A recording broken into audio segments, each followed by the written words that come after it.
Title चिड़िया की सर्दी। एक बहुत बड़े घने जंगल में सुधा चिड़िया अपने पति विकास कौवे, अपनी सास निर्मला कौवी और बेटी पायल के साथ रहती थी। सर्दी का मौसम शुरू हो गया था, जिससे पायल चिड़िया को बहुत ठंड लगती है। तभी उसका पिता उसके लिए टोपी और मूंगफली लेकर आता है और कहता है, विकास, अरे मेरी पायल बिटिया कहाँ है? ये ले, तेरे पापा तेरे लिए मूंगफली और टोपा लेकर आए हैं। पायल, अरे वाह पापा, आपको कैसे पता चला कि मुझे ये दोनों चाहिए?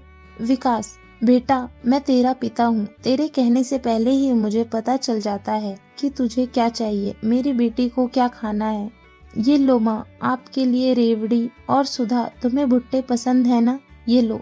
सुधा, अरे वाह, आपको तो सबकी पसंद का ख्याल अब भी वैसा ही है। निर्मला, मैंने अपनी बेटी को इतनी अच्छी शिक्षा दी है, तारीफ तो सुनेगा ही। विकास, अरे माँ, फिर से वही सब बातें लेकर बैठ गई हैं। आइए हम सब गर्मा गर्म मूंगफली खाकर मजे लेते हैं, वरना ठंडी हो जाएगी।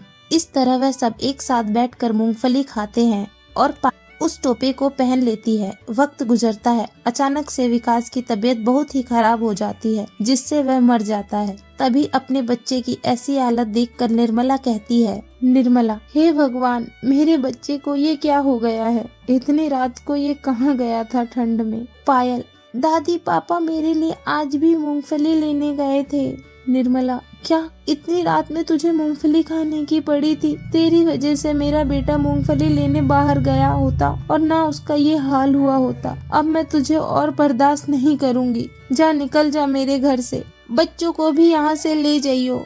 सुधा, नहीं माँ जी, ऐसा मत कीजिए, मैं अपनी बच्ची को लेकर यहाँ से कहाँ जाऊंगी? निर्मला, कहीं भी जा कर मर, लेकिन यहाँ से जा। ऐसा कहकर निर्मला कौवी भरी सर्दी में अपनी पोती को अपनी बहू के साथ बेघर कर देती है, जिसके बाद ठंड से ठिठुरते हुए यह एक पेड़ के अंदर बनी खोखली जगह में खुद को उस ठंड से बचाने की कोशिश करते हैं, जहाँ बर्फ पड़ रही थी। पायल, माँ, मुझे बहुत ठंड लग रही है, कुछ कंबल दो ना। सुधा, बेटा मैं क्या करूँ, मेरे पास तो कुछ भी नहीं है जिससे मैं तेरी ठंड को रोक सकूं। घर से बेघर हो चुके हैं हम। ऐसा कर, तू मेरे पंख में आ जा, मैं तुझे ठंड से बचा लूंगी। पायल, पर माँ, आपको भी तो ठंड लग रही है, इतनी ठंड में आप कैसे रहोगी? सुधा, तू मेरी चिंता मत कर, मेरे लिए तू जरूरी है अब इस दुनिया में। जैसे तैसे माँ बेटी को उस घनघोर ठंड से रात गुजार लेते हैं। अगले दिन वह एक पेड़ से फल तोड़कर खा लेते हैं। ठंड से जूझते हुए दोनों चिड़िया एक अमीर घर के घोंसले में पहुँचती हैं, जहाँ सुखबीर तोता अपने काम पर जा रहा था कि सुधा चिड़िया गिड़गिड़ाते हुए उससे काम मांगती है। सुधा, सेठ जी, मैं आपके आगे हाथ जोड़ती हूँ, मुझे काम दे दीजिए। दरअसल मेरे पति गुजर गए हैं और सास ने मुझे बेघर कर दिया है। मेरी छोटी सी बच्ची है। आप मुझसे जो भी झाड़ू पोछे का काम करवाएंगे मैं सब कर दूंगी, पर मुझे काम दे दीजिए सेठ जी। तोता, अरे हट हट, क्या सुबह सुबह भिखारन की तरह भीख मांगने आ गई है मेरे पास? ऐसे कोई काम नहीं है यहाँ, जा यहाँ से। पायल, अंकल प्लीज हमें कोई काम दे दो, हमें बहुत ठंड लगती है रात भर। तभी उसकी रोनी सूरत और बेबसी देखकर सुखबीर को की पत्नी प्रमिला कबूतरी बाहर आकर कहती है, कबूतरी, अरे ठहरो ठहरो, अजी आप क्या कर रहे हैं? जरा इनकी हालत देखिए, दोनों ठंड में किस तरह से कांप रहे हैं। हमें इनकी मदद करनी चाहिए। सुनो, मेरे घर में साफ सफाई का काम करोगी? खाना बनाना आता है? सुधा, हाँ मालकिन, मुझे सब आता है। कबूतरी, ठीक है, तो आज से तुम सारा काम करना। पैसे कम देंगे क्योंकि साथ में तुम्हें खाना और रहने की जगह देंगे। हमारे घर में नीचे पुराना घोंसला है, तुम दोनों वहाँ रह लेना। मंजूर है? सुधा, मंजूर है मालकिन। इस तरह से सुधा को रहने के लिए, खाने पीने और सर्दी से बचने की जगह मिल जाती है, जहाँ वह अपनी बेटी के साथ खुशी खुशी रहती है। साथ ही उस कबूतरी के घर का साफ सफाई का भी काम करती है। टाइटल चिड़िया की पहली रसोई। रानी नाम की चिड़िया अपने माता पिता के साथ सुखी से घोंसले में रह रही थी। उसके बड़े हो जाने पर उसकी माँ अंजना उसकी शादी विराट नाम के कौवे से कराने को कहती है। अंजना, अरे रानी बिटिया, मैंने तेरे लिए विराट नाम का कौवा देखा है, वह बहुत ही अच्छा है। अब तू खाना बनाना सीख जा, वरना तेरी सास और पति तुझसे नाराज ही रहेंगे।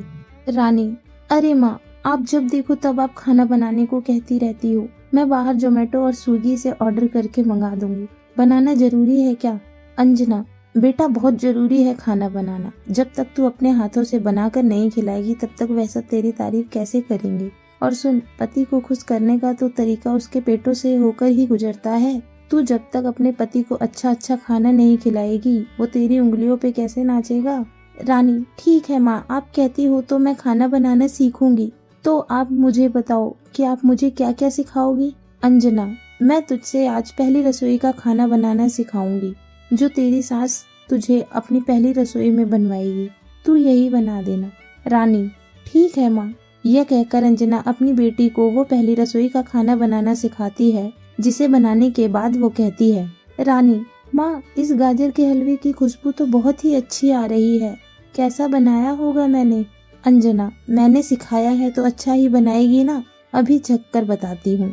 यह कहकर अंजना उसका बनाया हुआ गाजर का हलवा खाकर देखती है तो कहती है, अंजना, अरे वाह बेटा, तूने तो बहुत ही स्वादिष्ट हलवा बनाया है।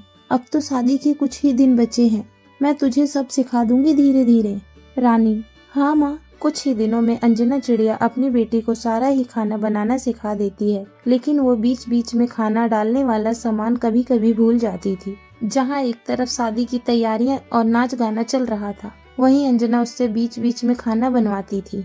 अंजना, रानी बेटा, आज अपने पति की फेवरेट चीजें बना कर दिखा।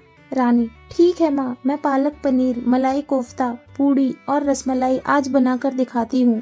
ऐसा कहकर वह रसोई में यह सब खाना बनाने जाती है और 2 घंटे में सब बनाकर लाती है और कहती है, रानी, माँ, चख कर बताओ कैसा बना है। तभी उसका खाना खाकर अंजना बोलती है, अंजना, अरे बेटा, तुझे तो इतना सब कुछ बताया था, ये कैसा खाना बनाया है? रसमलाई में इतना नमक और तेरी शाही पनीर में इतनी ज्यादा चीनी और पूड़ियों के तूने पराठे ही बना दिए हैं। तू तो पहली रसोई में मेरी नाक ही कटवा देगी।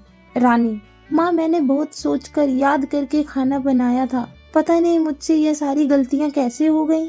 अंजना, बेटा, मुझे तो लगता है तू पहली रसोई में ऐसे ही खाना बनाएगी तो तेरी सास तुझसे पहले मुझे ही गेट आउट कर देगी। रानी, नहीं नहीं माँ, मैं ऐसा नहीं चाहती, मुझे विराट बहुत पसंद है। अंजना, शादी में 2 दिन बचे हैं, अब तू कैसे सब करेगी? रस्म भी तो है। रानी, हाँ माँ, 2 दिन बीत जाते हैं। इस तरह उसकी शादी विराट कौवे से हो जाती है। विदा करते वक्त अंजना कहती है, अंजना, रानी बेटा, मेरी नाक मत कटवा दियो, अच्छे से पहली रसोई का खाना बनाना। रानी, जी माँ। और रानी मन में सोचती है, माँ को तो बोल दिया, लेकिन मेरा दिल धक धक हो रहा है। विराट, रानी, तुम क्या सोच रही हो? अपने ससुराल नहीं चलना क्या? रानी, चलना है जी। इस तरह दोनों अपने ससुराल पहुंच जाते हैं, जहां विराट की मां नैना कौवी उसका अब गृह प्रवेश करती है और कहती है, कौवी, कितनी प्यारी बहू है मेरी, तो बता, पहली रसोई अभी बनाएगी या कल सुबह? रानी, हे, माँ जी, कल बनाऊंगी पहली रसोई। विराट, नहीं, मुझे तो आज ही अपनी बीवी के हाथ से बनी हुई पहली रसोई का खाना चखना है और बहुत भूख भी लगी है। मेरे लिए रसमलाई बनाओगी ना रानी? रानी, हे भगवान, मर गई मैं तो, बचा लेना मुझे, अभी बनाना पड़ेगा सब, अभी बनाकर लाई विराट जी। ये कहकर सास कौवी उसे रसोई में ले जाती है और सामान बता देती है, जिसके बाद रानी चिड़िया अपनी पहली रसोई का खाना बनाती है और सबके सामने ले आती है। फिर सब खाते हैं और मुंह बनाकर विराट कौवा कहता है, विराट, रानी, तुमने ये क्या बनाया है? मैंने कितनी उम्मीद रखी थी तुमसे कि तुम कितना अच्छा खाना बनाओगी, और ये? रानी, माफ कर दीजिए, मैं आपके लिए खाना नहीं बना पाई, मैं बहुत बुरी हूँ। विराट, अरे मेरी पगली चिड़िया, तुमने तो बहुत ही लाजवाब और स्वादिष्ट खाना बनाया है। तुम मेरे पास हो, अपनी पहली रसोई में मेरे लिए इतनी परफेक्ट रसमलाई, और रसमलाई इतनी टेस्टी भी हो सकती है क्या? पता नहीं था। रानी, सच विराट जी? कौवी, बेटा, तूने ना बहुत अच्छा खाना बनाया है। अरे ये मेरा बेटा तो तुझे ऐसे ही छेड़ रहा है, ये ले अपनी पहली रसोई का सगुन। रानी, शुक्रिया माँ जी। इस तरह रानी चिड़िया अपनी पहली रसोई में सबका दिल जीत लेती है और वह खुशी खुशी रहती है।